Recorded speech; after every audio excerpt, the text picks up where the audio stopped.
Kung isa ka mang cat owner o hindi, sigurado akong nakakita ka na ng isang pusang natutulog na nakatakip ang kanyang mukha gamit ang mga paws niya. At bilang isang tagapag-alaga, hindi mo dapat ito isawalang bahala dahil maraming nakatagong rason sa likod ng ganitong behavior ng isang pusa. Maraming iba't ibang sleeping positions ang mga pusa at iba-iba din ang kahulugan nito. Pero sa video na ito ay magpo-focus tayo sa isang sleeping position ng pusa.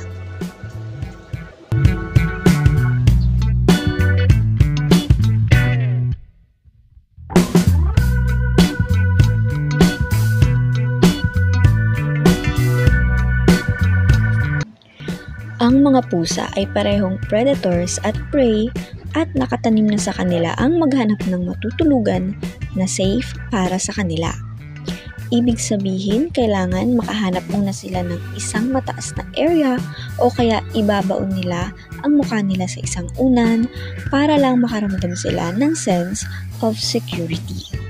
Alam kasi nila na ang kanilang mukha ang isa sa mga pinaka-vulnerable point kaya gusto nilang laging nakatakip ang kanilang mga mukha kapag sila ay natutulog.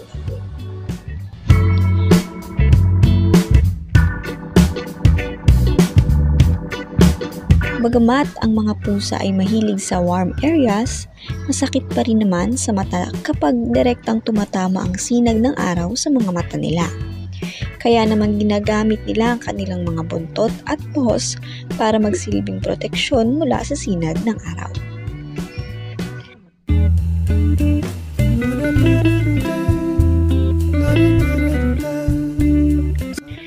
Isa pang dahilan kung bakit tinatakpan ng pusa ang kanilang mukha na makaka-relate din tayo mga tao ay dahil nagsisik sila ng comfort.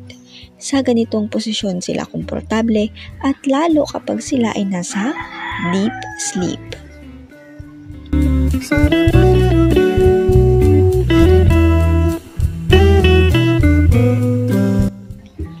Ang mga pusa ay gustong-gusto na palaging malinis ang kanilang coat dahil nakakatulong ito na maging healthy sila.